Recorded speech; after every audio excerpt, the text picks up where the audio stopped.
Welcome back. You can now insert icons into your document wherever you think they will be helpful to your viewer. So for example, if we were to go to this slide, in order to insert an icon, we're going to go to the Insert menu. We're going to come to this area that says Icons.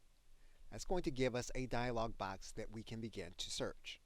And you're going to see a large range of icons that you will be able to use. Now, you'll also be able to use cutout people, and you'll see that here in this area. You can insert them into your PowerPoint presentation. You can also insert stickers.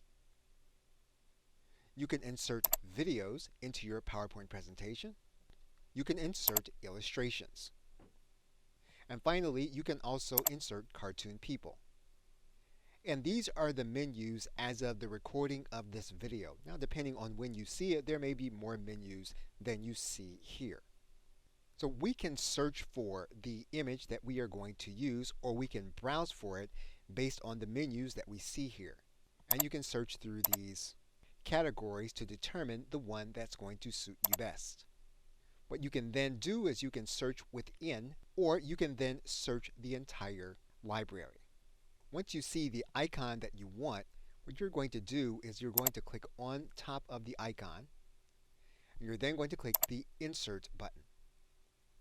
And the icon will then be available here inside of your PowerPoint presentation. You can size up the icon, or you can size down the icon.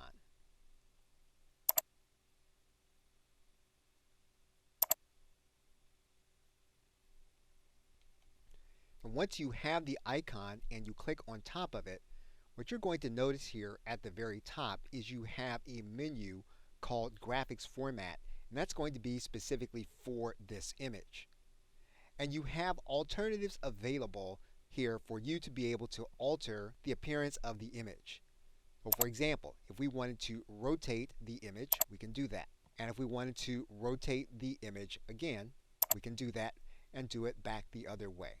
We can choose the effect of the image. We can fill it. We can choose the outline. Or we can choose a specific effect.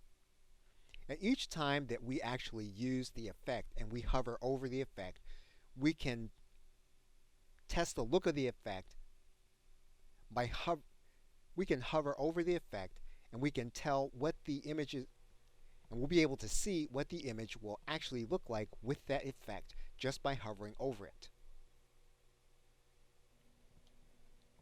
Okay, so with that, thanks, and I will see you in another video.